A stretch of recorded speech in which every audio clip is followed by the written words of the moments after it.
There's disagreements today between a State Department official and members of the Senate Foreign Relations Committee over how the administration is handling Iran. Lawmakers are not happy with the president's response to recent Iranian missile testing and weapons smuggling. Democrat Bob Menendez expressed concern that the U.S., in his words, is walking on eggshells in order to avoid problems with the president's nuclear deal.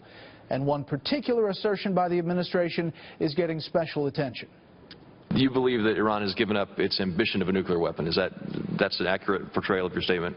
At this point, because the JCPOA, as it is implemented, prevents Iran from achieving a nuclear weapon. Yes or no? Do you believe Iran hopes to put a nuclear weapon on top of a ballistic missile? At this point, no, because they can't. Mr. Shannon, I think in conversations I've had with allies in the region, nobody there believes that they've given up their nuclear weapons ambition. Shannon told lawmakers today they should be in no rush to renew the Iran Sanctions Act, which expires at the end of the year. Let's get some analysis now from Syndicated columnist Charles Krauthammer in Washington. Charles, you listened to that from the administration and the lack of an answer about the ambition of Iran to get a nuclear weapon, and that just doesn't track with everything we hear from the region. It's the lack of an answer because it is so obviously disingenuous what Shannon just said. The idea that Iran would invest billions of dollars in an intercontinental and medium-range ballistic missile system in order to put sticks of dynamite on top is simply absurd. It's not just what they're saying in the region.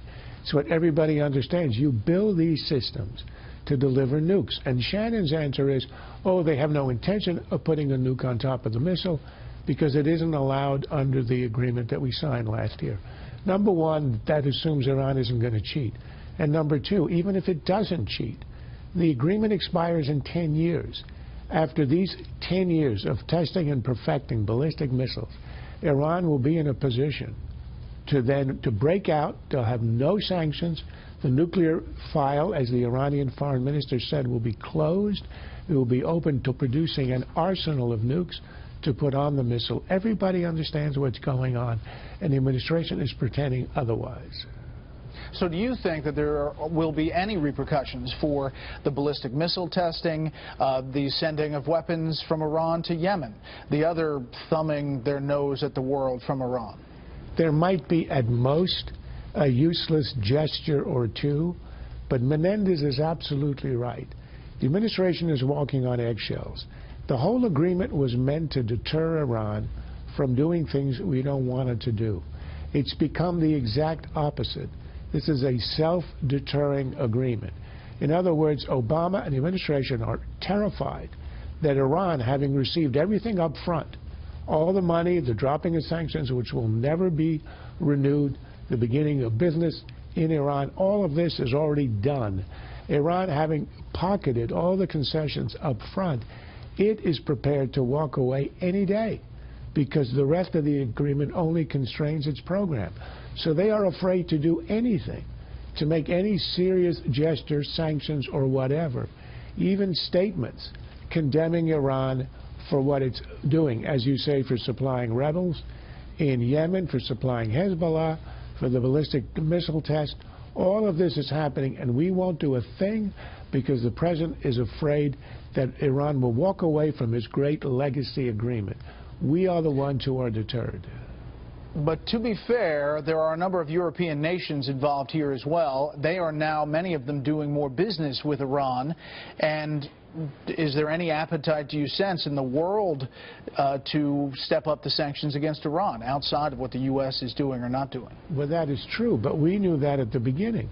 We knew that what Iran was wanting in these negotiations, and the reason is putting these minor restrictions on its nuclear program, is because once the sanctions were removed, which they have been, the Europeans would rush in with business that will not be revoked.